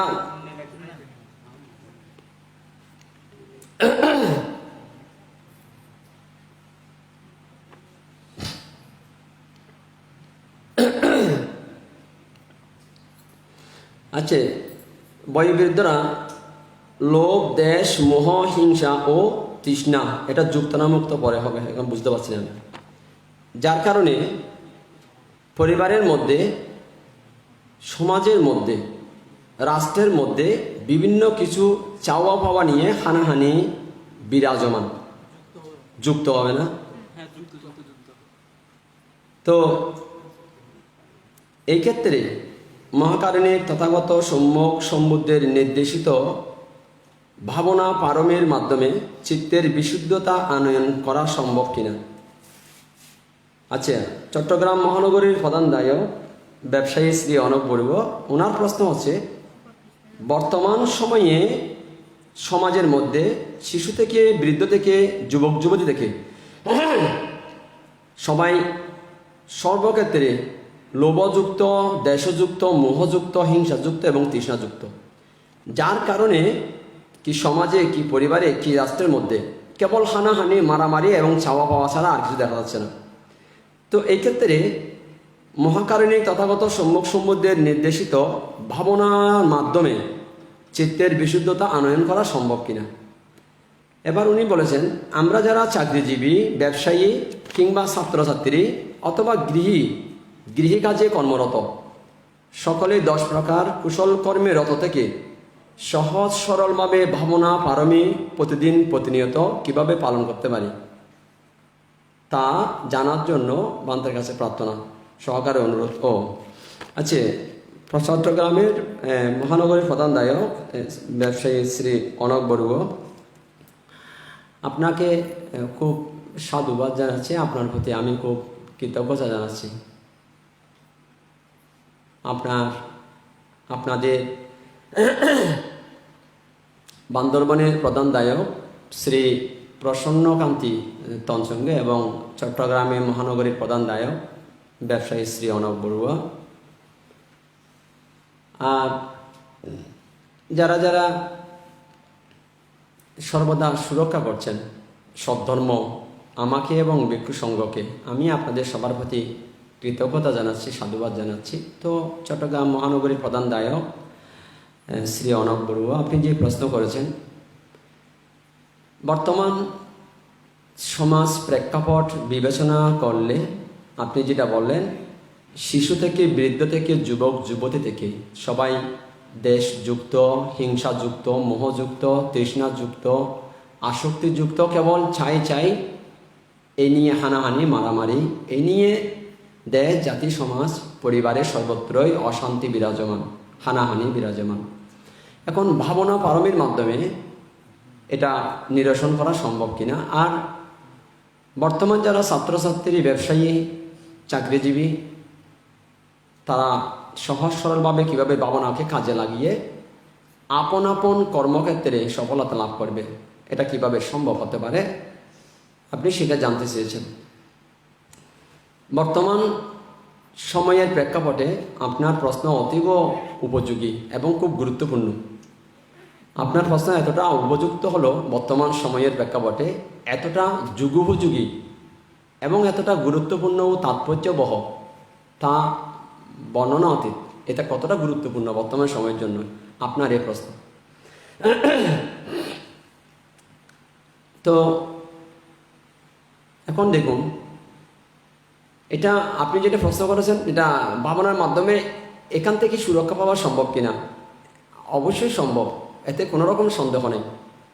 সেটা ব্যবসায়ী হোক, সেটা চাকরিজীবী হোক, কিংবা ছাত্রছাত্রী হোক, কিংবা বৃদ্ধা হোক, কিংবা শিশু কিশোর হোক, এতে কোনো রকম সন্দেহ নেই, এখান থেকে পরিত্রাণ লাভ করা যাবে। যেমন ধরুন, আমি এতক্ষণ ধরে যা বলছিলাম, আপনি যদি সরাসরি লাইনে থাকেন নিশ্চয়ই শুনতে পেয়েছেন।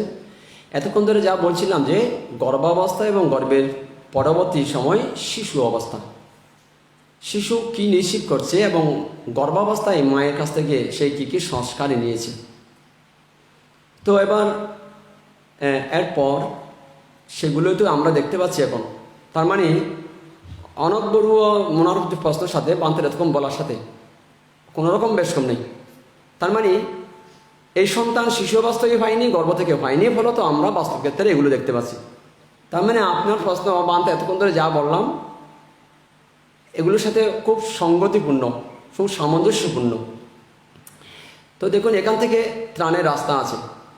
চিত্ত এমন একটা জিনিস, মনে করুন এই দেখুন, এটা হচ্ছে সাদা, ঠিক না? এটা সাদা।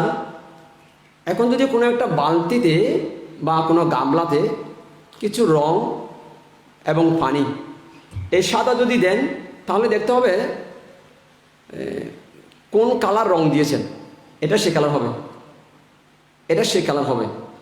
কোন কালার রং দিয়েছেন আপনি বালতিতে, এটা যদি সেখানে খানিকক্ষণ যদি ডুবিয়ে রাখেন, ভিজিয়ে রাখেন, তাহলে দেখবেন যে কালারটা দিয়েছেন সে কালারটাই এটা লাভ করবে, এটা রিসিভ করবে, ঠিক না? ঠিক মানুষের গর্ভাবস্থায়ও তার মা কেমন কেমন করছে সেটা রিসিভ করবে, শিশুও রিসিভ করবে। চিত্ত এরকম কেন? এটাই তো শীতের স্বভাব ধরে মা, যেমন করবে তেমন হবে। এটা হচ্ছে চিত্তের স্বভাব ধর্ম। যেমন যেমন শিক্ষা দেবেন তেমন তেমন করে চিত্ত রিসিভ করবে। ট্রেনিং কেমন করে দেওয়া হচ্ছে, চিত্ত তেমন করে রিসিভ করবে। যার কারণে যদি এখন একটু ছাত্রছাত্রী, চাকরিজীবী, ব্যবসায়ী, আপনারা যদি কোনো জায়গায় যদি 10 days ভাবনা কোর্স হয়, মেডিটেশন কোর্স হয়, সেখানে যদি যাওয়ার সুযোগ না পান, বাড়িতে বসে বসে সকালে 30 মিনিট, বিকালে 30 মিনিট করুন। সকালে 1 ঘন্টা, বিকালে 1 ঘন্টা। সকালে 20 মিনিট, বিকালে 20 মিনিট। তাহলে দেখবেন আস্তে আস্তে আস্তে আস্তে আস্তে আস্তে চিত্ত পরিবর্তন হতে থাকবে। কারণ স্বর্ণকার একটু করে স্বর্ণে একটু করে তাপ দেয় আর একটু করে পানি ছিটিয়ে দেয়, একটু করে ফু দেয়, একটু করে ঘষা দেয়, স্বর্ণ আস্তে আস্তে উজ্জ্বল হয়ে যায়, উজ্জ্বল থেকে উজ্জ্বলতর হয়ে যায়। ঠিক মানুষের চিত্তও একটু একটু করে ভাবনা করুন, একটু একটু করে ধর্ম অনুশীলন করুন, একটু একটু করে শীল পালন করুন, দেখবেন আস্তে আস্তে আস্তে আস্তে আস্তে আস্তে স্বভাব পরিবর্তন হচ্ছে। এতে কোনো রকম সন্দেহ নেই, এখান থেকে সুরক্ষা করা যাবে। সমাজকে, দেশকে, জাতিকে, পরিবারকে এবং ব্যক্তি জীবনকে এখান থেকে সুরক্ষা করা যাবে, এতে কোনো রকম সন্দেহ নেই। সেটা ব্যবসায়ী হোক, সেটা ছাত্রছাত্রী হোক, সেটা শিশু হোক, সে যেমন করে তাকে ট্রেনিং দেওয়া হচ্ছে তেমন করে শিক্ষা লাভ করবে, চিত্ত তেমন করে রিসিভ করবে, তেমন করে ভবিষ্যতে দেশ তার কাছ থেকে এরূপ লাভ করবে। তো মনে করুন ভাবনার অনেক পদ্ধতি আছে। তো আপনার হিংসা থেকে রক্ষার জন্য, নিজেকে রক্ষার জন্য মৈত্রী ভাবনার কোনো বিকল্প নেই। মৈত্রী ভাবনার কোনো রকম আর বিকল্প নেই। হিংসা থেকে নিজেকে রক্ষার জন্য, অপরকে রক্ষার জন্য মৈত্রী ভাবনার কোনো বিকল্প নেই। যেমন ধরুন, আমি সুখী হই, আমি শত্রুমুক্ত হই, আমি বিপদমুক্ত হই, আমি রোগমুক্ত হই। আমার মতো আমার মাতা পিতা, ভাই বোন, আত্মীয় স্বজন, পাড়া প্রতিবেশী, হিন্দু, মুসলিম, বৌদ্ধ, খ্রিস্টান, জৈন, শিখ এবং দৃশ্য অদৃশ্য, পদবিহীন, পদসম্পন্ন, দ্বিপদ, চতুষ্পদ, বহুপদ, যারা জন্মগ্রহণ করেছে, যারা জন্মগ্রহণ করেনি, এখনও মাতৃগর্ভে আছে, যারা কাছে, যারা দূরে, যারা অতি ক্ষুদ্রানুক্ষুদ্র, ছোট, মাঝারি, বৃহৎ, যাদেরকে দেখতে পাচ্ছি, যাদেরকে দেখতে পাচ্ছি না, সমস্ত প্রাণী শত্রুমুক্ত হোক, বিপদ মুক্ত হোক, রোগ মুক্ত হোক, সুখী হোক। এভাবে দিনের পর দিন যখন এভাবে চিত্তকে ভাবিত করা হবে, চিত্তকে বহুলীকৃত করা হবে, তার মানে চিত্তকে এখন রং দেওয়া হচ্ছে, চিত্ত এগুলো রিসিভ করবে। এখন এভাবে চিত্তকে ভাবিত, মেডিটেশন, ভাবনা, চিত্তকে ভাবনা করা, আস্তে আস্তে চিত্ত সেভাবে রিসিভ করবে। সেইও বহুজনের প্রতি করুণাপরায়ণ হবে। সেই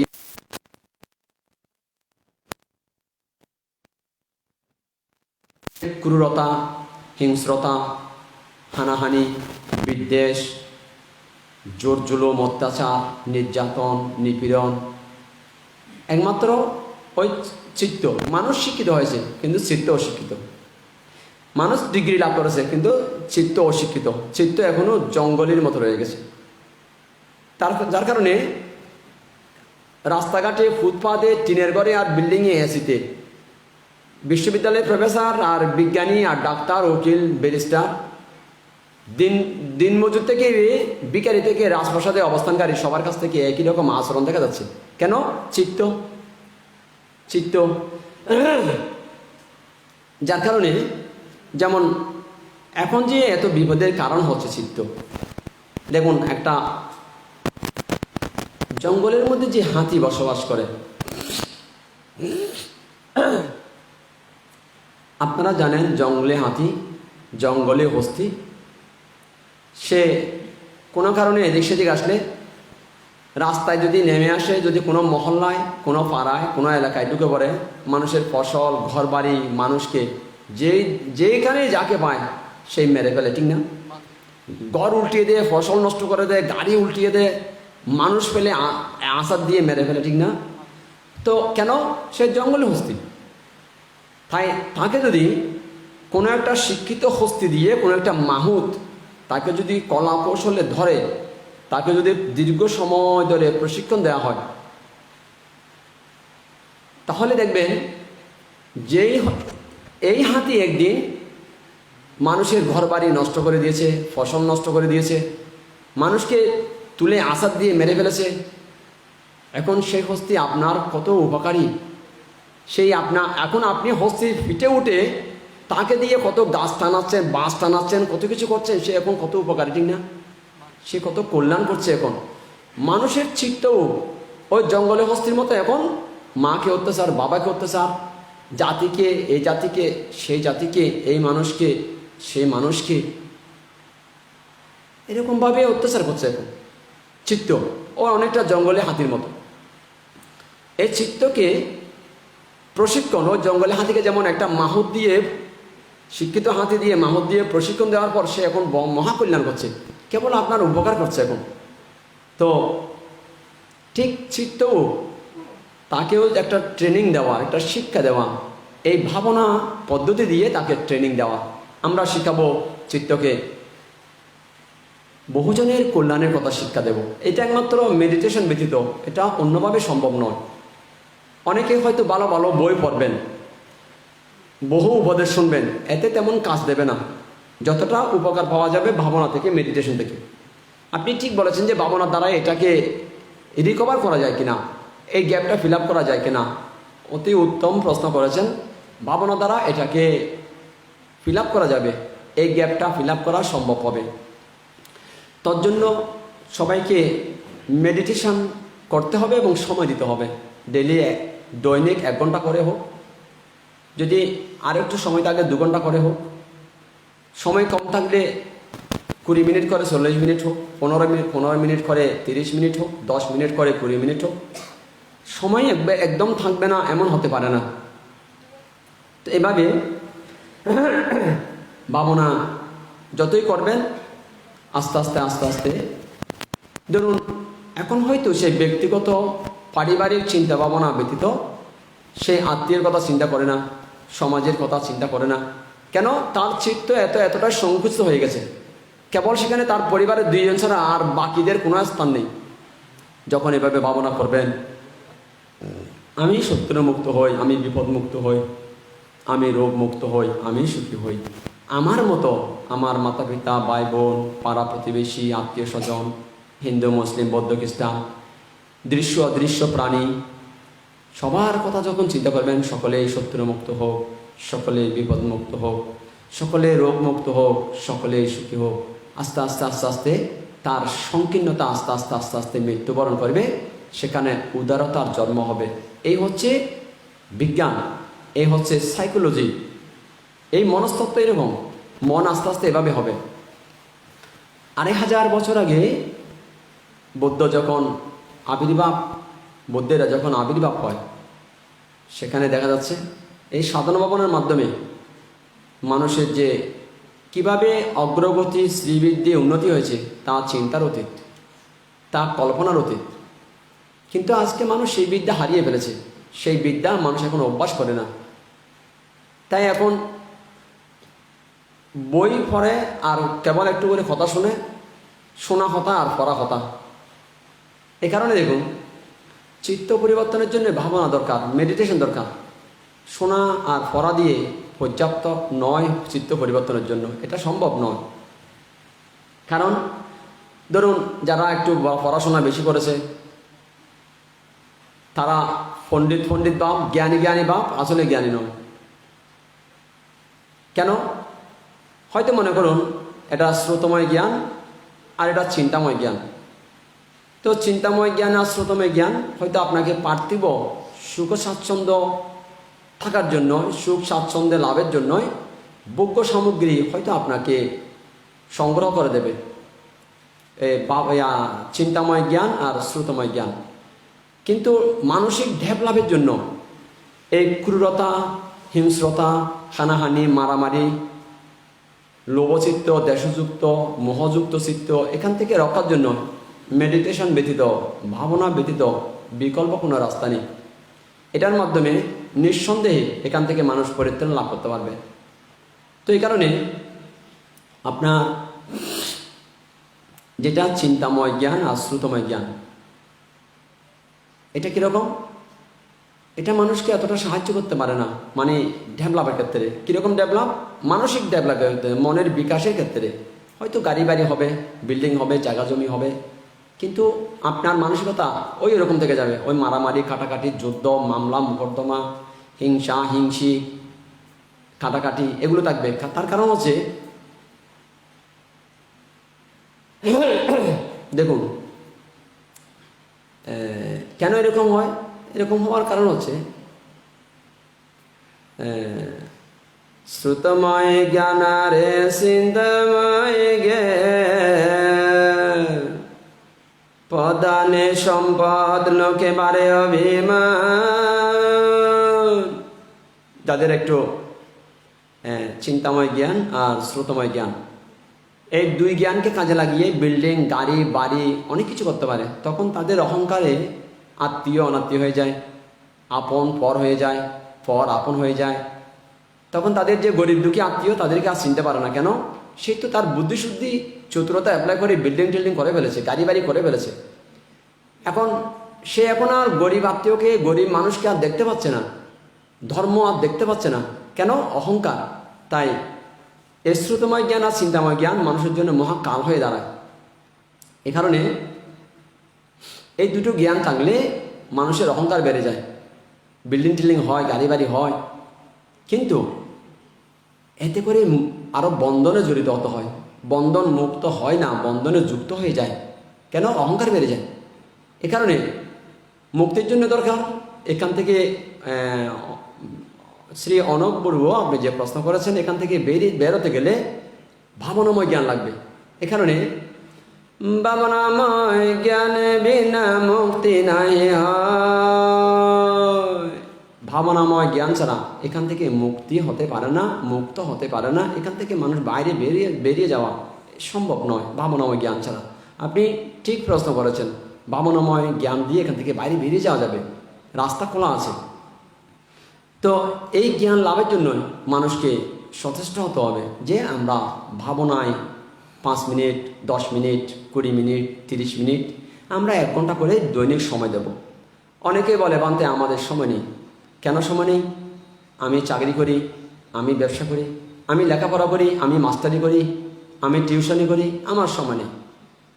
তো যারা এইরকম সময় নেই বলেন, তা আমি আপনাদের সময় বের করে দিতে পারবো। কেন? আমি যদি আপনাদের জিজ্ঞেস করি, আচ্ছা সময় না থাকলে মোবাইলে এত ফেসবুক, এত নাটক, সিনেমা কী করে দেখে? সময় না থাকলে, সময়ের অভাবে 5 মিনিট, 10 মিনিট করে ভাবনা করার যাচ্ছে না। সকালে আর বিকালে 5, 10, 20 মিনিট ভাবনা করার জন্য আপনার সময় নেই। তো আমার সময় নেই, আমি মোবাইল খুলবো না, সেটা তো বলছেন না। তাহলে মোবাইলে এত সময় দিচ্ছেন কি করে? সময় নেই বলছে। ফেসবুকে, ইউটিউবে গেম খেলায় এত সময় কি করে দিচ্ছে? শান্তনু তো গেম খেলে মনে হচ্ছে নাকি? ঠিক না? তাহলে আড্ডা দেওয়ারও সময় থাকে।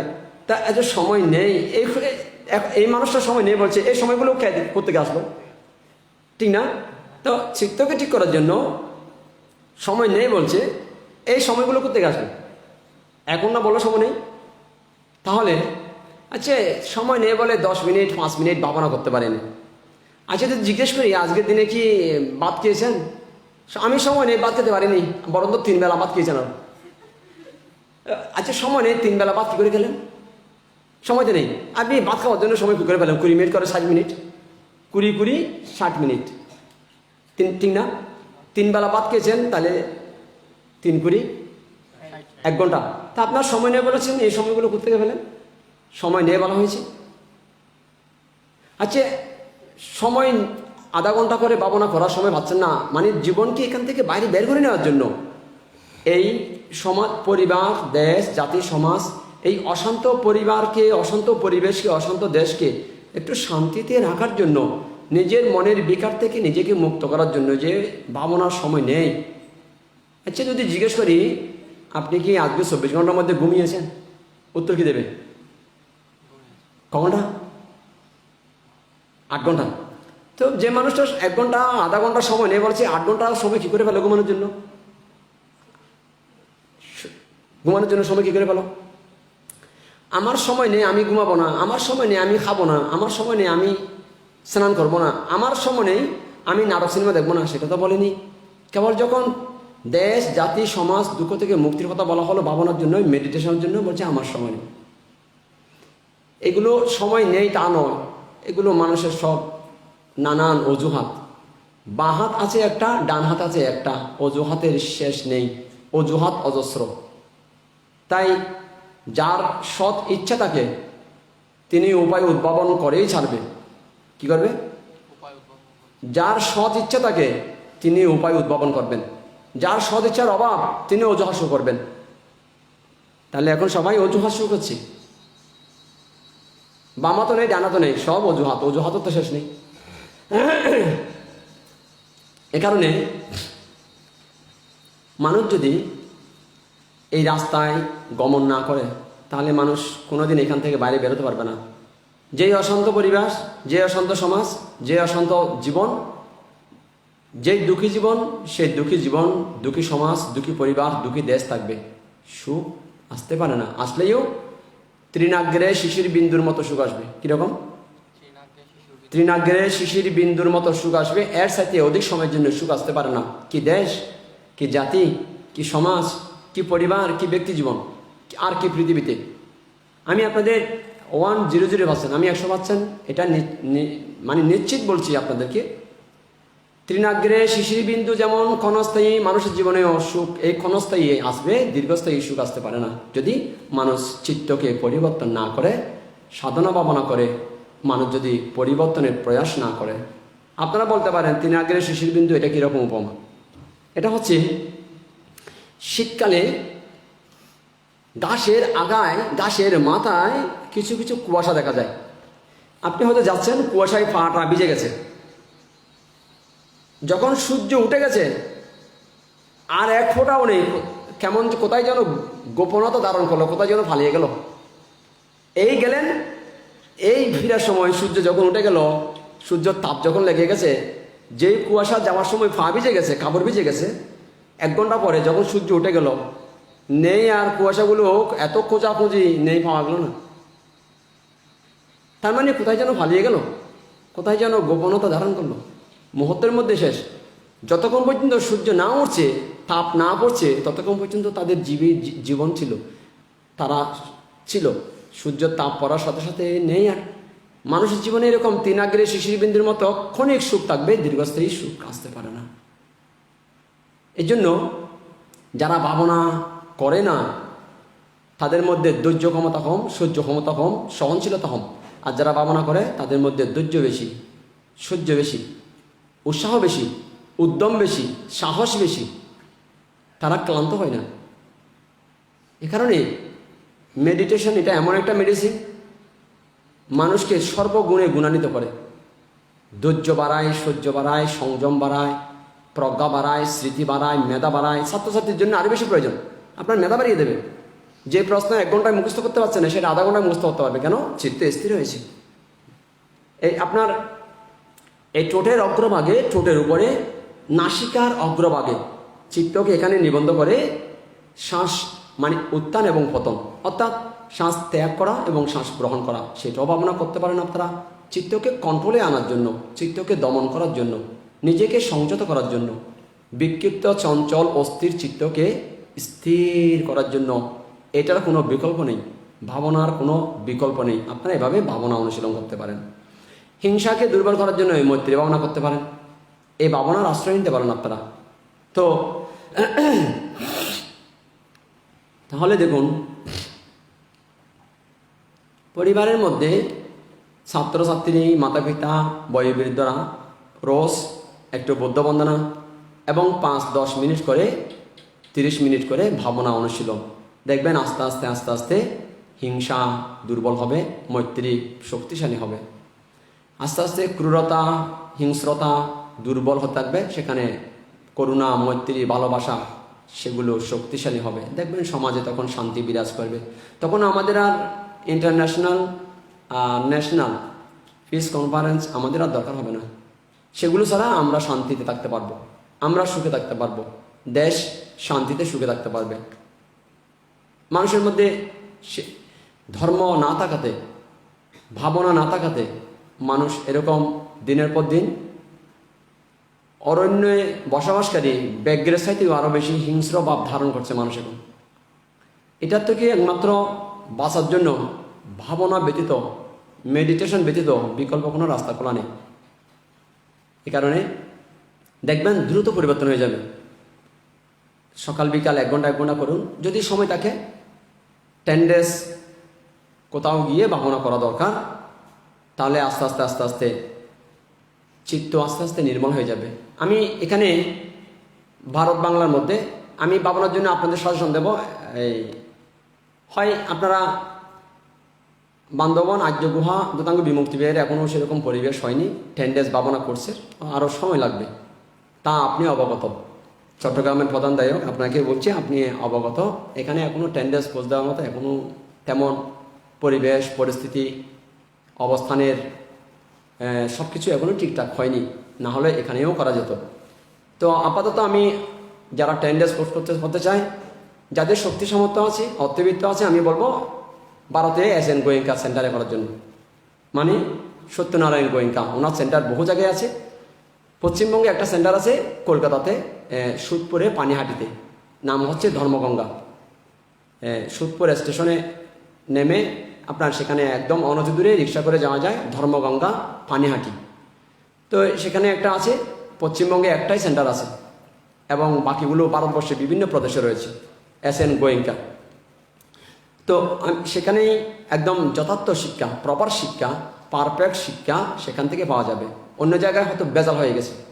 কারণ কেন, গোয়েঙ্কা যে টাকা পয়সার বিনিময়ে লোভে পড়ে, স্বার্থের পরে উনি ভাবনা দেননি। উনি ভাবনা দিয়েছিলেন দুঃখ থেকে মুক্তির জন্য। আমি SN গোয়েঙ্কাকে আমি স্বচক্ষে দেখেছি, আমি ওখানে আমি নিজেই ভাবনা করেছি। তো SN গোয়েঙ্কা এই ভাবনার কোর্স চালু করেছে। মানুষ এই সমাজে আপনি আজকে যা প্রশ্ন করেছেন, চট্টগ্রাম মহানগরের প্রধান দায়ক অনক বড়ুয়া যে প্রশ্ন করেছে, এখান থেকে বাইরে বেরিয়ে যাওয়ার জন্য, দুঃখ থেকে মুক্তি হওয়ার জন্য, মুক্ত হওয়ার জন্য সমাজ, দেশ, জাতি এই হিংস্রতা, ক্রূরতা, হানাহানি, মারামারি থেকে বাইরে বেরিয়ে আসার জন্য শান্তিতে ব্যক্তি জীবন, পারিবারিক জীবন এবং সামাজিক জীবন ও রাষ্ট্রীয় জীবন নির্বাহ করার জন্য, দুঃখ থেকে মুক্ত হওয়ার জন্য, নির্বাণ সাক্ষাতের জন্য SN গোয়েঙ্কা নিঃস্বার্থে ভাবনা কোর্স চালু করেছিলেন। সেখানে যারা যারা ভাবনা যায় তারা স্বেচ্ছায় টাকা দিয়ে আসে। 10 দিন ধরে লাইট, ফ্যান, পাখা, পানি, বিছনাপত্র, রুম সবগুলো যে ফ্রি ব্যবহার করেছে। তো সেখানে তো সেটা তো কমার্শিয়াল নয়। তাই যার যেমন খুশি ওনারা 10 দিন সব ব্যবহার করেছেন। কেউ 500 দিল, কেউ 5000 দিল, কেউ 10,000, কেউ 50,000। কেন? মঙ্গলের জন্য। সেখানে কোনো ডিমান্ড নেই দরা বাঁধা এত দিতে হবে। আর এখানে অন্যান্য জায়গায় 10 দিনের জন্য 12,000, 10 দিনের জন্য 15,000। মানে ব্যবসা নয়, ভাবনা নয়, মনে হচ্ছে তন্ত্রবিদ্যার ক্লিনিক। মানে মাকড়সার মতো জাল বসিয়ে রেখেছে। মাকড়সা যেমন জাল বসিয়ে রাখে, শিকারি আসলে খাবো গপ করে, এটাও একটা মাকড়সার জাল। ভাবনা কেন্দ্র নয়, মনে হচ্ছে তন্ত্রবিদ্যার ক্লিনিক। তো একমাত্র এই আপনারা ভাবনার জন্য আমি বলবো নিঃস্বার্থে ভাবনা কোর্স হচ্ছে SN গোয়েঙ্কার। এটা সেখানে মানুষের কল্যাণের জন্য ভাবনা দেওয়া হচ্ছে। আর অন্য জায়গায়, আমি সব জায়গার কথা বলছি না, অনেক জায়গার মধ্যে এখন ভাবনাকে ব্যবসাকে বানিয়ে ফেলেছে। এখন আমরা 10 দিনে ভাবনা দেবো, সেখানে 50,000 টাকা খরচা করবো, 3 লাখ টাকা আয় করবো। তার মানে এখন ভাবনা দিচ্ছে, ভাবনা মেন নয়, এখন ব্যবসা হয়ে গেছে। এখন সেখানে উপার্জনের জন্য ভাবনা দেবো 10 দিন, টাকা দেবেন 12,000 টাকা। তার মানে ব্যবসা বাণিজ্যিক ক্ষেত্রে নিয়ে গেছে। তাই SN গোয়েঙ্কা দেখুন, এসএন গোয়েঙ্কার যত টিচার আছে, আমি কাউকে আঘাত করছি না, আমি ব্যক্তিগতভাবে আমি কাউকে আঘাত করছি না। আমি কেউ যদি দুঃখী হয়ে থাকেন, আমি আন্তরিকভাবে দুঃখ প্রকাশ করছি, আমি কাউকে আঘাত করছি না। আমি সবার প্রতি সম্মান রেখে বলছি, এসএন গোয়েঙ্কাকে বহুজনে নিন্দা করেছে। কেন জানেন? ওনার বদনাম করেছে। তো কেন? ওনাই মানে শিষ্যদের বক্তব্য, ভক্তদের বক্তব্য, এসএন গোয়েঙ্কা ধনীদেরকে গুরুত্ব দিচ্ছে, গরিবদেরকে গুরুত্ব দিচ্ছে না। কেন জানেন? ওনার যত বামনার সেন্টার আছে, একটাও গরিব মানুষের ছেলে শিক্ষক নেই, সব ধনী মানুষের ছেলে। তো অনেকের বক্তব্য, আমরাও তো বাবনা জানি, আমাদের কেন টিচার বানায়নি, আমাদের কেন টিচার নিয়োগ করেনি, ধনী মানুষ দেখে দেখে কেন টিচার করেছে? তো গোয়েঙ্কা বলেছিলেন, সত্যনারায়ণ গোয়েঙ্কা, এসএন গোয়েঙ্কা, উনি বলেছিলেন, গোয়েঙ্কা যে জন্মসূত্রে উনি বড় লোকের ছেলে, জন্মসূত্রে, তাই জন্মের পর থেকে লক্ষ লক্ষ কোটি কোটি টাকা উনি রেখেছেন। টাকার প্রতি দুর্বলতা নেই, উনি ব্যবসা করবে না। আর যে গরিব মানুষ 1 লাখ টাকা চোখে দেখেনি, এখন যদি 5 লাখ টাকা দেখে, ওটা ব্যবসা বানাবে, ধর্ম পায়ের তলা দেবে। তাই বাণিজ্যিক ক্ষেত্রে এই 10 days কোর্স বাবনা ব্যবহার করবে, কিন্তু গোয়েঙ্কা তা করেনি। এই জন্য গোয়েঙ্কা কোনো গরিব মানুষ ছেলেকে টিচার বানায়নি, টিচার বানিয়েছে সব ধনী মানুষ। কেন? তারা ব্যবসা করবে না। আর গরিব মানুষ ছেলেকে যদি টিচার বানায়, সে টাকার লোভে ব্যবসা করবে, যে আমি বাবনা কোর্স দেবো, আমি টাকা কামাবো, এখান থেকে টাকা রোজগার করবো, টাকা আয় করবো। তাই গোয়েঙ্কাজি অনেক চিন্তা ভাবনা করে সহস্র নিন্দার জ্বর সহ্য করেছিল, নিন্দার তীর সহ্য করেছিলেন। তথাপি উনি কোনো গরিব মানুষ ছেলেকে আমার জানার মতে উনি টিচার বানায়নি, টিচার নিয়োগ করেনি। যেমন ধরুন একটা উপমা, আমি ওনার বিরুদ্ধে আমি বলছি না, ওনার বিরুদ্ধে আমি বলছি না, আমার জানার মতে একজন ভিক্ষুকে, বাঙালি একজন ভিক্ষুকে উনি টিচার নিয়োগ করেছিলেন। কিন্তু ওনার মুখে আমি যা শুনেছি, আমি ওনাকে বন্দনা জানাচ্ছি। উনি কলকাতা এই প্রয়াত দ্বিতীয় সংঘরাজ, ভারতীয় সংঘরাজ, শ্রদ্ধেয় প্রজ্ঞাজ্যোতি মহাতেরো ভারতীয় সংঘরাজ, ওনার শিষ্য বৌদ্ধরক্ষিত মহাতেরো। আমি ওনার প্রতি শ্রদ্ধা জানাচ্ছি, সম্মান জানাচ্ছি। আমি ওনাকে অবজ্ঞা করছি না, জাস্ট ওনার মুখে আমি যেটা শুনলাম, ওনাকে টিচার বানিয়েছে। কিন্তু গুরুজি নাকি বলেছে, মানে এসএন গোয়েঙ্কা নাকি বলেছে, আপনি কেবল আপনার কমিউনিটি ছাড়া বাইরে কোথাও দিয়ে দিতে পারবেন না। তার মানে আপনাদের কমিউনিটি দিতে পারবেন, বাইরে দিতে পারবেন না, সার্বজনীন বাবনা দিতে পারবেন না আপনি, সেটা নিশ্চিত করে দিয়েছিল। তো দেখুন, কিন্তু সার্বজনীনভাবে যাদের শিক্ষা দিচ্ছে, সেখানে সব ধনী মানুষের ছেলে। তার মানে এসএন গোয়েঙ্কার যে পরিকল্পনা, আমি মনে করি ঠিক আছে ওনার সিদ্ধান্ত, আমি কাউকে অবজ্ঞা করছি না। তো এই কারণে এই কথা আসলে এই কারণে, ধরুন ভাবনা করার জন্য এখন ভাবনা কেন্দ্রগুলো এখন তন্ত্রবিদ্যার ক্লিনিক আর ব্যবসা প্রতিষ্ঠান হয়ে গেছে, যার কারণে সেখানে ভাবনার প্রভাব পড়বে না। কেন? ওরা তো বিজনেস পলিসি, তাই ভাবনাকারীদের মধ্যে তেমন প্রভাব পড়ছে না। কেন? ওদের চিন্তাভাবনা তো ভিন্ন ছিল। ওদের চিন্তাভাবনা ছিল ভাবনা কোষকে ভিত্তি করে টাকা রোজগার করা, তাই তারা সাধনা করছে, যে তাদের মধ্যে তেমন প্রভাব পড়েনি। এটা সাইকোলজিক্যাল সিস্টেম, ঠিক না? তাই তেমন প্রভাব পড়েনি। এ কারণে আমি এসএন গোয়েঙ্কার যে ভাবনা টেকনিক, ভাবনা সেন্টার, আমি সেটাকে বেস্ট মনে করি, উত্তম মনে করি। যেমন প্রধান দায়িকের ছেলে, ছোট ছেলে দীপ্ত তনসিংহা জেক, সে চাইনিজ চীন থেকে লেখাপড়া করে এসে এখানে যখন আলাপ সালাপ হয়েছিল, আমারও সাজেশন ছিল এবং তারও ইচ্ছা যে ভাবনা করা, তারও ইচ্ছা যে ওখানে, আমারও সাজেশন ছিল ওখানে, মানে এসএন গোয়েঙ্কার ওখানে। সে এখান থেকে ওখানে গিয়ে 10 days ভাবনা কোর্স করে এসেছে। তো এই কারণে যেটা নিঃস্বার্থ হবে সেটা যতটা প্রভাব বিস্তার করবে, যেখানে স্বার্থ জড়িত সেটা এতটা প্রভাব বিস্তার করতে পারে না মানুষের মধ্যে। এটা সাইকোলজি এরকম, মনস্তত্ত্ব এরকম জিনিস, এটা এতটা প্রভাব বিস্তার করবে না। তো এই কারণে ভাবনার অনুশীলন আপনারা বলতে পারেন সেখানে যেতে না পারলে আমরা কি করব? আপনারা এখানে কোথাও করুন, আমার কোনো আপত্তি নেই, আমি একটা সাজেশন দিলাম। অথবা বাংলাদেশে অনেক জায়গায় করায় ভাবনা, সেখানে আপনারা করুন। তো আমি এটা বলতে চাইছি, ভাবনা করা বহুজনের মঙ্গল চিন্তা করছে না।